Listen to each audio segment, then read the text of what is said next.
तीन पीढ़ियों में स्पाइडरमैन की सबसे बड़ी शक्ति टोबी का क्लासिक या हॉलैंड का तकनीक सज्जित।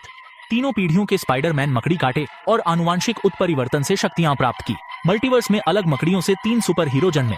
बिल्कुल, उनकी शक्तियों में अंतर है। टोबी स्पाइडरमैन ट्रेन को बिना सहारे अपनी हथेलियों से खींचते दिखाता है। टोबी कुछ मकड़ी के रेशों के सहारे बिना सहारे अपनी हथेलियों से ट्रेन खींच सकते हैं। उनकी विशाल शक्ति ने स्पाइडर सूट को पल में तोड़ दिया। ध्यान देना चाहिए कि उस समय ट्रेन के ब्रेक फेल थे और वह मुसाफिरों से भरी थी। ट्रेन को सफलतापूर्वक रोकना टोबी की बड़ी शक्ति दर्शाता है। टोबी आपात में एक हाथ से केबल कार पकड़ते, हवा में लटके रहते और ग्रीन गॉब्लिन की परेशानियों से निपटते हैं। इससे उनकी शक्ति, सहन शक्ति और नियंत्रण क्षमता अद्वितीय है। उनकी सहन शक्ति और नियंत्रण क्षमता बहुत बेहतर है और हॉलैंड के स्पाइडरमैन मैदान में आते ही विंटर सोल्जर एवं फाल्कन को कुचल सकते हैं। विंटर सोल्जर की ताकत कैप्टन अमेरिका जितनी है। हॉलैंड का स्पाइडरमैन कुछ टन वजन वाले विमान मार्ग तुरंत सहन कर सकता है, जिससे उसकी प्रबल शक्ति स्पष्ट होती है।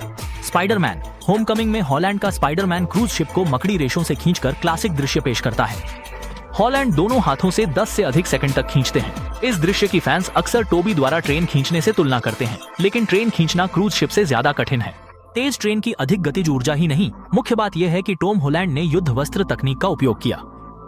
सैकड़ों मकड़ी के जाल से जहाज स्थिर करना मुश्किल था, जिससे टोबी के स्पाइडरमैन की ताकत टॉम हॉलैंड के स्पाइडरमैन से अधिक स्पष्ट होती है। एंड्रयू गारफील्ड के अमेजिंग स्पाइडरमैन का उल्लेख क्यों किया गया?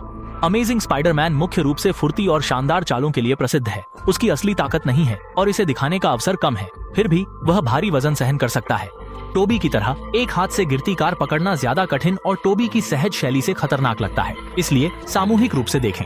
टोबी के स्पाइडरमैन की ताकत टॉम हॉलैंड से अधिक, एंड्रयू गारफील्ड की सबसे कमजोर। धन्यवाद सभी को।